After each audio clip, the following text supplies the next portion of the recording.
just bear with us 1 second in. We'll operate the same policy today as usual. If you'd like a question, please raise your hand. We'll get round to as many of you as we can.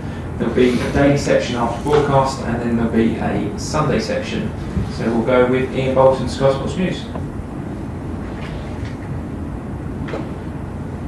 Hi Frank, how's things? Hi Ian, very good, thank you. Good. Look, let's start with some team news. I gather you've had several young players or younger players training with the squad over recent days. Can you just update us as well on Reece James? And is Kepa going to play against Morecambe? I'm not going to talk about the starting lineup for Morecambe, but Reece James is out for the game. Although he will be training with us tomorrow, but the game comes too early. The same as Andreas Christensen.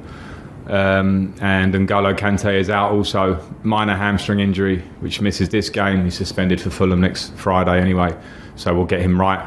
Those three are out, and the young players we've had training because of the original COVID rules meant we could only have a certain amount of players plus staff in the bubble. An alteration to that recently has meant that we can have some academy players to call upon who are being tested quite rightly in the process. And that's a big plus for us in terms of being able to train at the level we want to train. So they've been in to train with us, and some may be involved for the game on Sunday. Look, with Kepa, he's only played, I think, 4 matches for you this season. He's an international goalkeeper. Look, the window is open. Do you still see his future very much as a Chelsea player, or is this perhaps an opportunity that might suit both the club and him if he were to go elsewhere? Well, at the moment he's our player, and I think the situation is clear. Edu's come in. He's been playing pretty much regularly as a number one in for us, and I think with Kepa, when he has come in the latter Champions League game and did well, he's trained really well. And his attitude around the place has been brilliant. So I won't be drawn on that one at the moment. He's our player. We'll see how January goes, but I certainly don't want to be alluding to what might or might not be. With the new strain of COVID around, I gather the Premier League has written to all clubs with a sort of updated protocol. Among the things that are coming in, more powers for the Premier League compliance officer, 3 coaches being used to transport players to matches instead of 2. All substitutes on the bench have to wear face masks, and they'd like to limit further the number of people on site at training grounds. Do you welcome that or not? No, I certainly welcome the thought process, because we're in a different situation again, and anything that is taken any measures taken for health and safety, we have to take very seriously, and we do. I think as do all Premier League clubs. There's always a balance. Every training ground looks different. It's important that the Premier League come down and interact at those training grounds to see the facilities, to see how it's been run. And I think if there's a rule for one, it pretty much should be for everybody to keep fairness. But yeah, things like the things that you've just mentioned, I think are just things that we have to take care with at the moment, and we'll do it as we're told by the Premier League, and we also have responsibility ourselves to do it as well as we can for the players and staff that are clearly in what is an official lockdown, are still coming to work daily and going home to their families. So we have to do everything right. Last one, Ian, please. The latest Premier League figures show 40 positive tests over 2 sets of testing. Were there any positive tests at Chelsea? And do you have any safety concerns about playing Morecambe, who until just a few days ago had their whole squad in isolation? Yeah, not just about playing Morecambe. I'm not going to talk about them necessarily, but I do have concerns because of the current climate. We have had some positives. We haven't had any players positive in the last couple of rounds. We have had small numbers of staff, which because we've been testing so regularly all the time here, I have to say our medical team have been fantastic. Over and beyond what the Premier League are laying down, we test, we take people out, we don't take any risks with anybody, and I think that's only right. Of course, whilst the country is in lockdown for a reason, whilst football carries on, it means there's a lot of mixing going on, that the country is in lockdown for a reason, as I'll repeat. So it's not the norm. We have to be ultra careful. So I'm not completely comfortable, but we have to toe the line. We have to try and keep playing, but safety must come first. And I think this is a real There are lots of moving parts and things that are changing day by day, week by week, and I think that's just how we have to look at it. Moose. Hi Frank, how are you? Hi, good, thanks, Moose, good. Can I ask you what you made of Sean Dyche's comments yesterday about the vaccine, and maybe to keep football going and to save some money because of testing, that footballers maybe should be bumped up the list in terms of when they get the vaccine? Well, firstly, I think I want to give Sean some credit here, because I think that the way you've said that comment, I saw his comments, could come across very badly. And as I listened to Sean and thought he was pretty clear about it, I think he said it with all the right reasoning. From the point of view, I've just been talking about lockdown happening in the country, but lockdown's not happening in football. So some people say, well, why or why not, and all these things. Now, if players and staff, we have 85 people in our bubble when you include the young academy players, and as I say, some staff who are of different ages, different healths, different families, different situations. So I understand that we are in very difficult times. In terms of the vaccine, I think my personal opinion, where we are so early in this process, and I do listen and I do read and I do watch the news, I think it's so important that we absolutely prioritise, as the government are doing, people that are in vulnerable situations, to get the vaccine first. I think it has to come first and foremost. Morally, I think it has to. Practically, I think it has to. And there may be a time down the line where we look at sports, but I don't think it's that time right now, personally. But I absolutely understand, and I think it's important that people are not scared to stand up and say something which they think. And I think, well, Sean's not that type of person, but I think it's a valuable debate. My opinion is it shouldn't happen now. Can I talk some football with you as well? Yes, please, yeah. Okay, first question. I was at Chelsea 2, Bradford 4 in the FA Cup, which I think is probably one of the biggest shocks I've ever seen personally. And I remember, although you didn't play, you were part of the Chelsea team that lost 1-0 at Barnsley in 2008. So Sunday's not a foregone conclusion, is it, Frank? No, it certainly isn't. And if you remember how that season ended against Bradford for Chelsea when they lost that game, all Chelsea fans do. So no matter our form, no matter our team, no matter our status, the FA Cup has a magic that's been there forever, which means that underdogs will turn up, will try and win, will make things difficult for you. And considering our current form, of course, we have to be even more on guard and worry about ourselves and get ourselves playing well. Because if we play well and we do our job right, then we will win the game, I believe. But we have to respect Morecambe and respect the FA Cup. One last one from me. I mean, you maybe are under a little bit of pressure because of the results recently. You can decide whether you are or not, rather than me. But in terms of some of your players, like Timo Werner needs a goal. So is your consideration, if I play him against Morecambe, really someone of that calibre should score so he'll get his confidence back? Or is your consideration he maybe needs a rest to get his confidence back, to take him out of the firing line? How many big decisions have you got to make?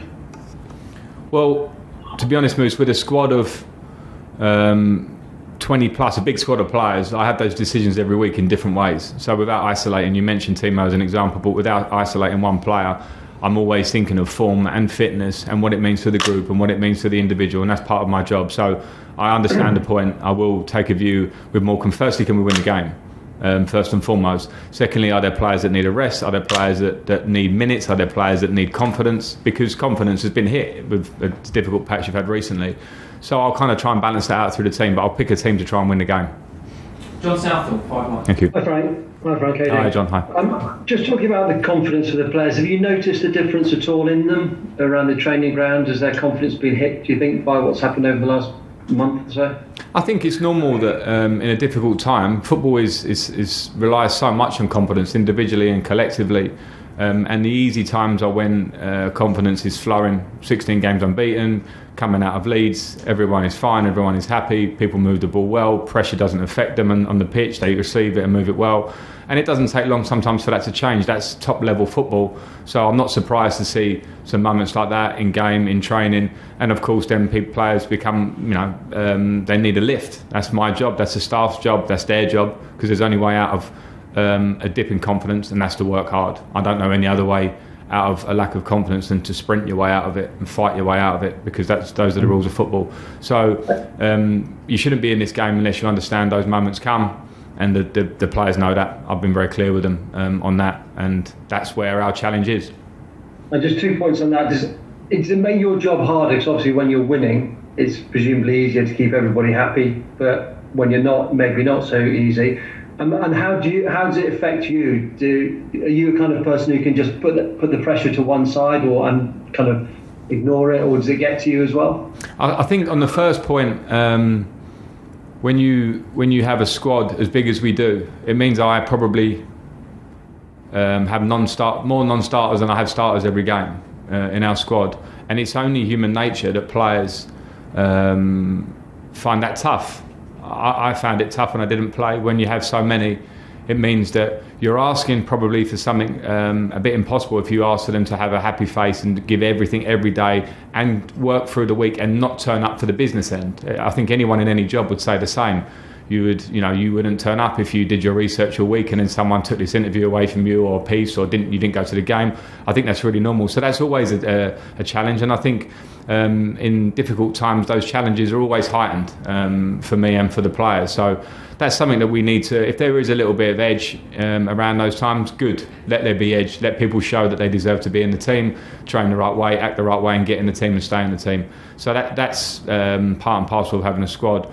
In terms of myself, I have to say I came into this job to expecting pressure, and I have to say that my personality means that I'm weirdly quite strange. Probably you probably have to be to do this job at times, but when things are going well, I put more pressure on myself because I don't like things going well, because I worry what's around the corner. I worried about complacency. With the unbeaten run, I was constantly under pressure myself about people telling me how great we were.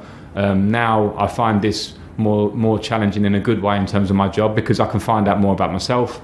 I can find out more about every member of the team, every member of the staff, and it actually makes my job more exciting. Now, of course, I understand the pressure heightens because I understand the expectations of a club like this, but I love doing what I'm doing, and I never expected an easy run in this job. I've come to a huge club in Premier League and world football in the process of a rebuild.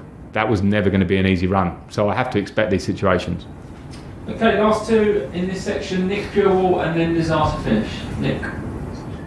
Frank, you say about that, that you find it more exciting. If you can sort of project that energy to your players, that will help as well, won't it, to sort of carry through a difficult time. And just on Andreas' injury, good news then that if it's not a serious one, because obviously, and also he got perhaps a little bit of unfair stick, did he, for the, because am I right in thinking that the injury was from the challenge again in the Villa game, and he obviously did have an injury. He wasn't just staying down for the sake of it or anything like that. Yeah, I'll put that right straight away. The injury was absolutely from that moment in the Villa game, and it was probably typical modern day reactions where Andreas takes stick. He's been out, he's injured. The injury isn't too bad, which is the good news for him. So he'll be back training with us tomorrow. And then the first part of the question, I mean, it's my job to be like that. I have experience of, I don't think there was a season that I played at this club, for all the success we had over the years, where we didn't have difficult moments and meetings and a defeat or a double defeat or whatever, a run of patch, a bad month, a bad period. It's part and parcel of being a player. So I'm the first one that has to be positive and get excited about losing games is the biggest chance to improve in football. So it's the biggest chance to get better. And when you're a squad that's growing and young and new and players that are coming in, those are the moments that test them and make them better players. I can't sit here and say I have absolute belief that Kai Havertz and Timo Werner and Christian Pulisic are going to be top level players as they reach and arrive in their prime of their careers. If I say that it's going to be an easy run for them, it's impossible in football. So I have to be the one that states that to them, keeps their chin up, keeps them working, understand the reactions needed in tough moments. And then the rest is down to them, because players will always be the ones that get you out of those moments. They have to go and perform. Last question is off. Hi Frank, am I right in thinking there's 5 academy players who've sort of stepped up into the bubble? I just wanted to talk about them really and see what they've brought to training and what excites you about about them and their abilities and the potential for them to play. Maybe going through each one who's been called up. Yeah, I mean, we've called up both Tinos. We've called up Jude, who's been scoring goals in the youth team. We've called up Lou Bate, who's trained with us before. We've called up Henry Lawrence. Sorry if I'm missing any, but they've been training with us all week. It's great experience for them. It's something that I wanted to do and was able to do last year at the club pre-restart. It helps training because for me it's really important to have competitive training, and having young numbers allows you to be really competitive without killing the players physically in between games. We've had a long week and they've been able to really help there, and they've also shown their qualities and come in, and it's always great to gauge young players, not only how quickly they take to the football side of training, but how quickly their personalities take to the uplift in pressure and level in training. It's something that I've always believed passionately about for the club, and I've seen a lot out of all of those players that have come to train with us, that they're real potential for us. There's lots of steps for them in all their different ways, but I've been really pleased to be able to do it because it's good. It's good for the older players because they see the younger players can speak to them and help them. It's good for the younger players to see what they can aspire to. Okay, it's the end of the broadcast section, so virtual cameras are off. We're going to move on to daily newspapers. If you've got a question